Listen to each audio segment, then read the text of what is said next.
তো দেখতে পাচ্ছ চাচা গাড়িতে করে ইট নিয়ে এসেছিল, তো চাচা এখন ইটগুলো মাথায় নিয়ে যাচ্ছে। তো আমরা কোথায় এসেছি না এসেছি, তো চলো ভিডিওটা গোড়া থেকে শুরু করা যাক। তো হ্যালো গাইস, ওয়েলকাম টু কার্মি এক্সপ্রেসের নতুন একটা ব্লগ ভিডিও। তো দেখতে পাচ্ছ সকাল সকাল আজকে উঠে গেছি, উঠে এখন ফ্রেশ হয়েছে, এখন এক্সপ্রেসকে বাড়ি থেকে বের করছি। আশা করি তোমরা ভিডিও প্রথমটা দেখে বুঝে গেছো আমি আজকে কোথায় যাবো না যাবো। তো এখন গাড়িটাকে বের করে চলে যাবো পার্টির বাড়ি। আজকে পার্টি উঠবে চকবাহাদুরপুর থেকে, তাই জন্য চলে আসলাম টাউনশিপ মোড়। টাউনশিপ মোড় থেকে ঢুকে গেলাম ডান দিকে চকবাহাদুরপুরের রাস্তাতে, তারপরে পৌঁছে গেলাম পার্টির বাড়ি। পার্টির বাড়িতে এসে গাড়িটাকে ঘুরিয়ে এখানে লাগিয়ে দিলাম। তারপরে লোকজন সবাই গাড়িতে এসে উঠতে লাগলো। গাড়িতে প্রায় সবাই চলে এসেছে, মাত্র একজন লোক আসেনি, যার জন্য আমরা এখনো দাঁড়িয়ে আছি প্রায় আধা ঘন্টা থেকে। ফাইনালি সবাই চলে আসলো, তারপরে সবাইকে নিয়ে এখান থেকে গাড়ি ছেড়ে দিলাম। গাড়ি ছেড়ে চলে আসলাম টাউনশিপ মোড়। টাউনশিপ মোড় থেকে মেন রোড ধরে ফারাক্কা ব্রিজ পার করে পৌঁছে গেলাম সোজা পেট্রোল পাম্প। পেট্রোল পাম্পে পৌঁছে ঢাকনাটা খুলে স্টাফকে বলে দিলাম ট্যাঙ্কিটা ফুল করার জন্য। পেট্রোল পাম্পে গাড়িটাকে লাগিয়ে গাড়ি থেকে নেমে দেখছি পিছনে রশিদাও চলে এসেছে। রশিদাকে জিজ্ঞাসা করলাম কোথায় যাবে, সেও বললো যে আমি যেখানে যাবো সেও ওখানেই যাবে। ভালোই হলো, আমি একাই যাচ্ছিলাম, এবার দুটো গাড়ি একসাথে যাবো, একসাথে আসবো, টাইমটাও পাস হবে, যেতেও ভালো লাগবে। আমাদের কথা বলতে বলতে গাড়িতে তেল ভরা হয়ে গেল। তারপরে আমি ক্যাবটাকে লাগিয়ে ঢাকান লাগিয়ে এখান থেকে গাড়িটাকে স্টার্ট করে দিলাম, বিল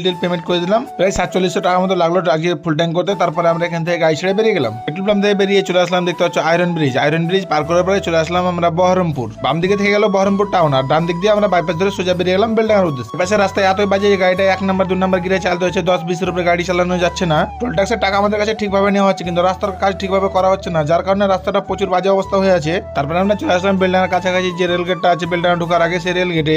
রেলগেট পার করার পরে আমরা পৌঁছে গেলাম বেলডাঙ্গার। বেলডাঙ্গা ঢোকার 1 কিলোমিটার আগে থেকে এরকম লম্বা জ্যাম্প লেগে আছে। আমরা ওখানে কোন রকম ভাবে জ্যামটা পার করলাম। আর জ্যাম্প লাগার কারণ দেখতে পাচ্ছ ডান দিকে এখানে রাস্তাতে কাজ চলছে, যেটা সিঙ্গেল রাস্তা ছিল ওটা ফ্লাইওভার হচ্ছে এখন। ওখানে জ্যাম লাগার মেন কারণটা হচ্ছে রাস্তাতে কাজ চলছে, তাই জন্য জ্যাম্প লেগে আছে। তো ফাইনালি গাইস আমরা জ্যাম্প পার করার পরে পৌঁছলাম বেলডাঙ্গা বাবরি মসজিদ। গাড়িগুলোকে এখানে সাইড করে লাগিলাম, তারপরে সবাই গাড়ি থেকে নেমে চলে গেল। আর আমরা গাড়িগুলোকে ভালোভাবে সাইড করার পরে ওখানে যাব।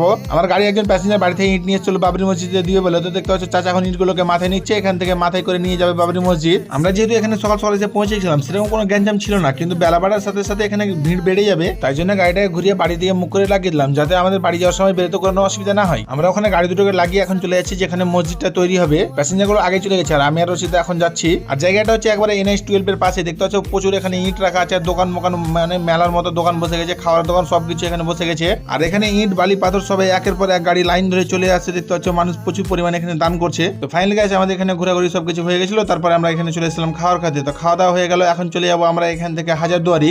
চলে আসলাম গাড়ির কাছে এসে সবাইকে গাড়িতে উঠিয়ে নিলাম। আর রশিদাও যাবে হাজারদুয়ারি আমার সাথে। তো দুটো গাড়ি একসাথে আমরা এখান থেকে বেরিয়ে গেলাম হাজারদুয়ারির উদ্দেশ্যে। বাবরি মসজিদের কাছ থেকে আমরা চলে আসলাম বেলডাঙ্গা স্ট্যান্ডে। এখানে এসে একটু দাঁড়িয়ে গেছিলাম, পার্টি বলছে গামছা নিবে। তোমরা সবাই জানো বেলডাঙ্গার গামছা কিন্তু খুব নাম করা গামছা, তাই জন্য আমরা এখানে দাঁড়িয়ে গেলাম, পার্টি গামছা টামছা নিবে। তারপর আমরা এখান থেকে যাবো হাজারদুয়ারি। গামছা কেনার জন্য আমরা এখানে দাঁড়িয়ে আছি। দেখো পাশ দিয়ে একটা ট্রেনে করে গাড়িটা নিয়ে যাচ্ছে, গাড়িটা কিন্তু পুরো কেবিন শেষ হয়ে গেছে, জানি না ড্রাইভার ভাইটা বেঁচে আছে কিনা। তো আমাদের এখানে গামছা নেওয়া হয়ে গেল, তারপর আমরা এখান থেকে গাড়ি ছেড়ে বেরিয়ে গেলাম। আর রাস্তাতে দেখতে পাচ্ছ ওই পারে ভুটভুটিতে ট্র্যাক্টরে